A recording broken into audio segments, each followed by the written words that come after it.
There are few things more expensive than politicians trying to outrun reality. Oregon's latest attempt to remake the trucking industry in the name of climate policy isn't just an environmental experiment, it's a gamble with the entire state's economy.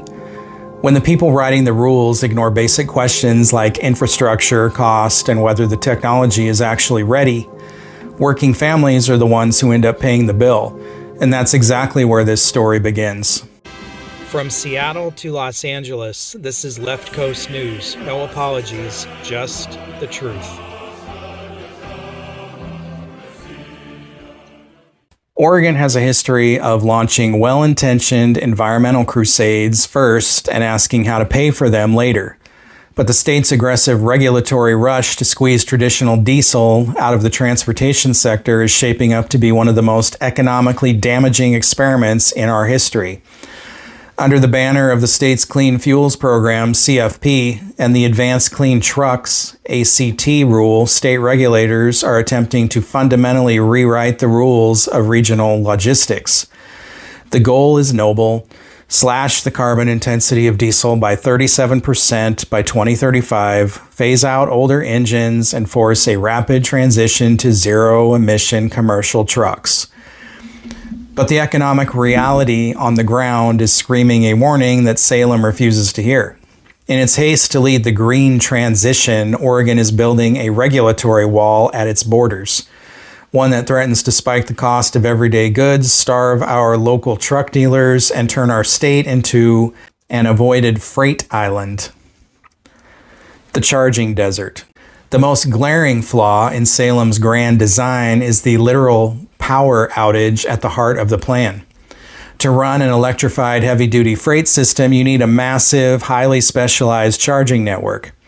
Today, Oregon's public charging infrastructure for Class 8 semi-trucks, the 80,000-pound workhorses of our economy, is practically non-existent. Yes, we have Electric Island on Portland's Swan Island. It is a beautiful, heavily publicized testing ground built to handle the physical space and megawatt level power draw that a semi-truck requires. But once a driver leaves the Portland metro area, they are staring into a charging abyss. A standard electric semi has a range of 150 to 300 miles. A cross-state driver cannot pull a 53-foot trailer into a grocery store parking lot to plug into a passenger car charger, nor do those chargers have the electrical juice to charge a semi-battery in under half a day. Because public highway charging is a desert, carriers are forced to spend hundreds of thousands of dollars installing private behind-the-fence chargers at their own warehouses. This means electric trucking in Oregon is currently trapped on a short leash. If a truck can't venture beyond local return-to-base routes, then interstate long-haul green shipping is a fantasy. Paying for transition we can't afford. State planners insist that a network of highway chargers is coming, pointing to federal funds and tri-state initiatives, but this brings us to the second highly inconvenient truth. None of these states have the money. Oregon, Washington, and California are all navigating severe budget deficits. In Oregon, the Department of Transportation, ODOT, is wrestling with a staggering operational deficit. Road funds are actively drying up because of the shift toward high efficiency in electric vehicles, which bypass the state's gas tax. To plug its latest $297 million hole, Oregon recently had to raid its own transit, pedestrian, and even some local charging grant programs. So who is actually paying for the multi-million-dollar grid upgrades and heavy-duty chargers? I'll give you a guess. You are. Because state general funds are empty, the cost is being shifted onto public utilities and fossil fuel compliance fees. Utilities must upgrade their grids to support the gargantuan power demands of truck stops, and they will pay for it by raising electricity rates on everyday homeowners and local businesses. Meanwhile, the cost of carbon compliance credits under the Clean Fuels Program, which has already tacked an estimated 8.5 cents per gallon onto B5 diesel, is quietly passed down to the pump. The cost of goods and the freight wall.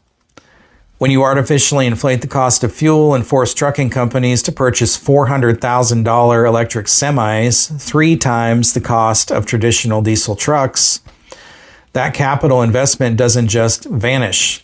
It's amortized package and stamped directly onto the price tag of everyday grocery items, pieces of lumber, and consumer products shipped into this state. Worse still is the looming cargo deficit.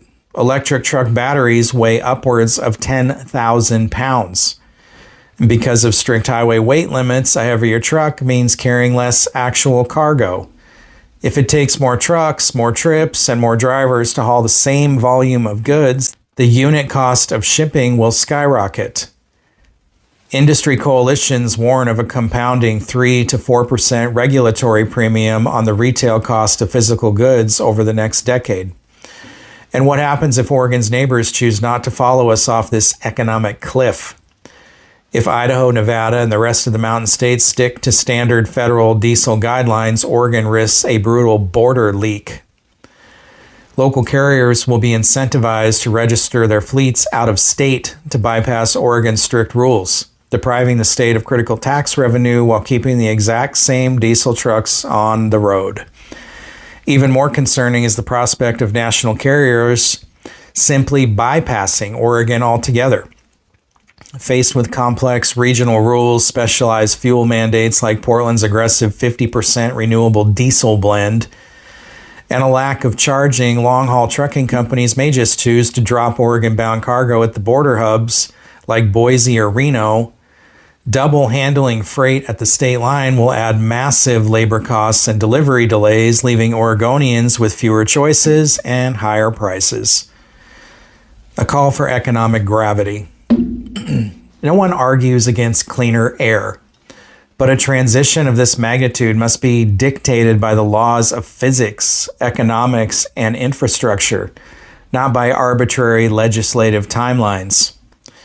By forcing a zero-emission trucking mandate onto a state with a broke transportation department, a fragile power grid, and a total lack of highway charging stations, Oregon is putting the cart miles ahead of the horse. If we do not inject a heavy dose of economic gravity into our state's transportation policies, the only thing we will succeed in cleaning out is the pocketbooks of Oregon's working families. No one is arguing that cleaner air isn't a worthwhile goal. The real question is whether government has the right to force a transition before the technology, infrastructure, and economy are capable of supporting it. Good intentions do not keep grocery shelves stocked. They do not lower utility bills. They do not build charging stations, expand an aging electrical grid, or make $400,000 electric semi-trucks affordable for the small businesses that move the products we all depend on every single day. Oregon has chosen to legislate first and solve the practical problems later. History has shown us that approach almost always ends the same way: higher costs, unintended consequences, and taxpayers left cleaning up the mess. If carriers begin avoiding Oregon, if trucking companies relocate across state lines, if shipping costs continue to climb, and if electricity rates keep rising to subsidize infrastructure that should have existed before the mandates, it won't be regulators or lawmakers absorbing these costs. It will be every family standing at the checkout line wondering why everything suddenly costs more. Environmental progress and economic reality are not enemies. In fact, they have to work together if either is going to succeed. Innovation should be encouraged, infrastructure should be built, and new technologies should be allowed to compete on their merits. But forcing an industry to adopt technology before it is commercially practical is not a transition. It's a mandate backed by penalties, and those penalties eventually show up in every paycheck, every electric bill, every gallon of fuel, and every trip to the grocery store. At some point, every government has to stop measuring success by the number of regulations it passes and start measuring success by whether the people who live there can actually afford to stay there. Oregon still has time to slow down, reassess these policies, and build a transition that reflects engineering, economics, and common sense instead of political deadlines. Because if the state keeps ignoring those realities, it won't just be the trucking industry that pays the price. Every Oregonian will. If you made it this far, you're exactly the kind of person we built this channel for. Left Coast News exists to cut through the noise and bring you straightforward analysis of the stories shaping Washington, the Pacific Northwest, and beyond. If you found this video valuable, please subscribe and follow us wherever you get your content, including YouTube, Rumble, Brighteon, BitChute, Spotify, Apple Podcasts, X, Facebook, Instagram, and TikTok. If you'd like to help support independent journalism, you can also join us on Patreon. Patreon is free for now.